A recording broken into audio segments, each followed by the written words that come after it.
On today's Camino Thoughts, why I left. So in June of 2023, I left everything behind, go travel the world, become a full-time traveler. It's not more than 2 years later, I'm still going. And the original decision for that was my friend Joe and I were gonna come to a head at July of 23 anyway with our jobs. So we both said, that's a good stopping point for our current careers. We're gonna leave anyway. And we made that decision to September of 22. But it wasn't just a good stopping point for me. I needed a change. And I had gotten so wrapped up in my security firm, necessarily so, in the geopolitical world, the domestic political world, the world of terrorism and threats and security. And it didn't necessarily drag me down, but it weighs on you in ways you don't recognize. Weighs on your thoughts, changes your mood. And I remember when I was in the Army, I watched a lot of counterterrorism stuff when I was first getting started because that was a lot of my job. I even texted a friend saying, I need to cut back because it's weighing me down. Now, 2 years later, I'm on the Camino and everyone wants to talk politics. And I've talked about that in a different Camino Thoughts.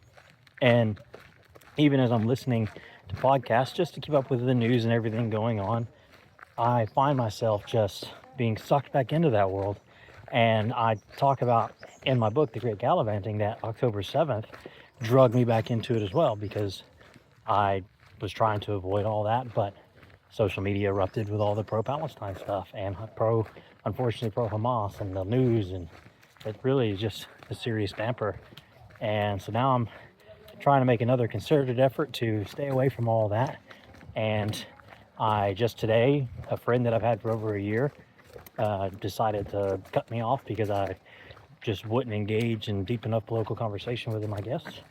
And that's okay, that's his right. And it's because we disagreed on things and I just wanted to disengage. But that conversation today reminded me of why it is that I left all that behind, because I was just see him getting spun up. I could feel myself getting spun up, and I don't miss that. I mean, sometimes I do, because it's an important world.